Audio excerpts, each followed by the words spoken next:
ये मैं world economic forum की रिपोर्ट पढ़ रही हूँ। अब मैं आपको बताती हूँ the countries that have top the remittances list in 2020। India 83.1 trillion dollars, उसके बाद चाइना 59.5, उसके बाद मेक्सिको, फिर Philippines, Egypt and then Pakistan at 26.1।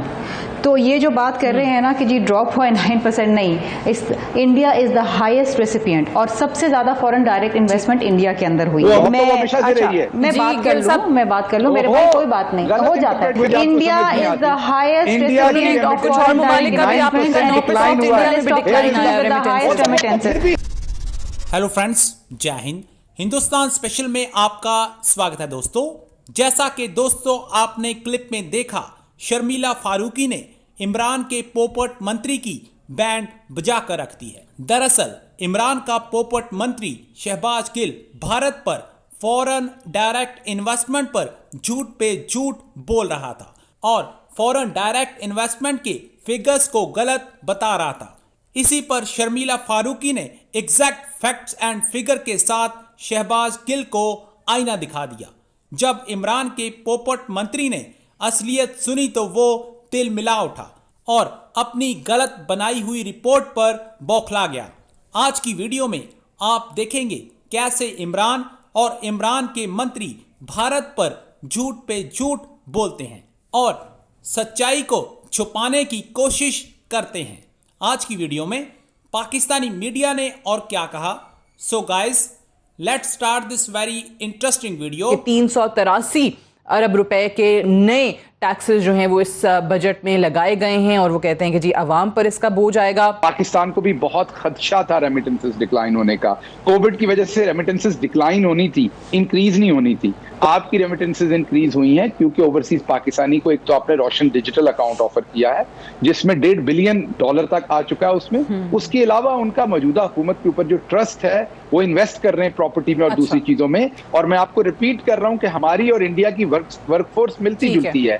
तो इंडिया की 9% डिक्लाइन हुई है जो ओवरसीज रेमिटेंसेस है। तो एक तो अपने फैक्ट 9% डिक्लाइन हुआ है। जी शर्मिला फारूकी साहब, आप जवाब देना चाह रही थी रेमिटेंसेस का। उन्होंने कंपैरिजन बताया इंडिया के साथ कि वहां 9% डिक्लाइन हुआ।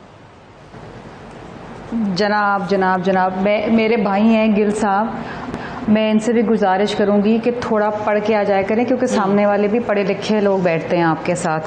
ये मैं वर्ल्ड इकोनॉमिक फोरम की रिपोर्ट पढ़ रही हूँ। अब मैं आपको बताती हूँ the countries that have top the remittances list in 2020।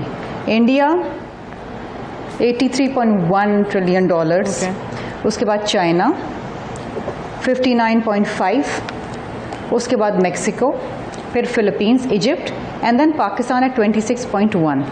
तो ये जो बात कर रहे हैं ना कि जी ड्रॉप हुआ है 9%, नहीं, India is the highest recipient और सबसे ज्यादा फॉरेन डायरेक्ट इन्वेस्टमेंट इंडिया के अंदर हुई है। आबादी की वजह से है कि सामने वाला बेवकूफ नहीं बैठा। मैं आपको लिंक भेज देती हूँ, मैं सादिया आपको भी लिंक भेज देती हूँ।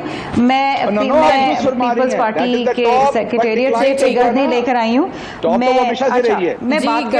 बात कर लूँ मेरे भाई, कोई बात नहीं, हो जाता है, कभी कभी गलती हो जाती है फिगर्स में, कोई मसला नहीं। मैं आपकी बहन हूँ, मैं आपको प्रोवाइड कर देती हूँ, अगले प्रोग्राम में काम आएगा आपको। दूसरी चीज ये है डिक्लाइन हुआ है। अभी तो आप कह रहे थे 9% ड्रॉप हुई है ना, अभी तो आप ये मैंने आपको सिर्फ बताया कि कोविड में आपने कहा कि इंडिया में 9%, इंडिया की भी 9% आपने कहा कि इंडिया में तो 9% डिक्लाइन हुआ है। सुना नहीं शायद, ये language India is the highest recipient of foreign ममालिक का भी आपने 9% रेमिटेंसेस। मैं और बात कर लूं, नाराज होने की बात नहीं है। हो जाए तो हाईएस्ट रहेगी वो। मैं आपको एक बात बताऊं, क्योंकि उनके मैं आपको एक बात बताऊं, बहुत ज्यादा है। आप लोग जो ये एक्सपोर्ट्स के ऊपर शादियाने बजा रहे हैं ना, ये एक्सपोर्ट्स आपकी इस वजह से क्योंकि ग्लोबल ट्रेड जो है वो रिवाइव हुआ है। एक्सपोर्ट्स है वो इस वक्त they stand at $22.5 billion. Sadia मुझे बात नहीं करने दे रहे मेरे भाई ना, सुन लेना, फिगर हौसला तो करें। अच्छा मैं सुन लेना, आप जो एक्सपोर्ट्स के शादियाने बजाते हैं शर्मिला, ये ग्लोबल ट्रेड जो रिवाइव हुई है वो आपके 22.5 बिलियन डॉलर। पीपल्स पार्टी के दौर में 2013 के अंदर एक बात करने टाइम भी थोड़ा 20 बिलियन डॉलर जवाब दे रिकॉर्ड 8 साल में आज तक कोई नहीं तोड़ सका। ठीक है, अब मैं आपको एक बात बताऊं कि देखिए कोई इशू नहीं है, कोई इशू नहीं जी।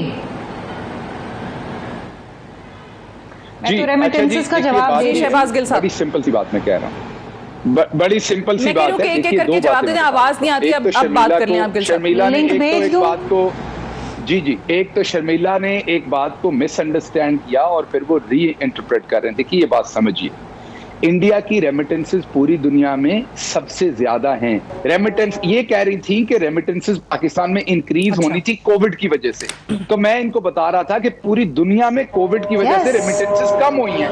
ये मुझे बता रही है 2021 के अंदर ये प्रेडिक्शन है कि ये रेमिटेंसेस दुनिया भर में बशमूल पाकिस्तान के डिक्रीज होंगी। कि आप पेट्रोलियम की प्राइसेस में 20 से 25 रुपए इजाफा कर रहे हैं। जब आप पेट्रोल की प्राइसेस में 20 से 25 रुपए इजाफा करते हैं तो इसका मतलब ये है कि आपकी कॉस्ट ऑफ ट्रांसपोर्टेशन बढ़ जाएगी और ये पूरे पाकिस्तान के अंदर जो एक जो तबाही आएगी ना, वो इस वजह से आएगी। कॉस्ट ऑफ प्रोडक्शन बढ़ जाएगी, मतलब ऑटोमेटिकली ये महंगाई का जो ऑलरेडी एक तूफान इस वक्त जो आपकी फूड इन्फ्लेशन है वो तकरीबन 20-21% के ऊपर है, जो कि पूरी साउथ एशिया में इस वक्त सबसे हाईएस्ट है। ठीक। और अगर आप 20 से 25 रुपए पेट्रोलियम के ऊपर प्राइसेस बढ़ा देंगे तो आप समझ सकती हैं सादिया, आप समझदार हैं कि क्या मज़ीद एक महंगाई का तूफान बरपा होगा।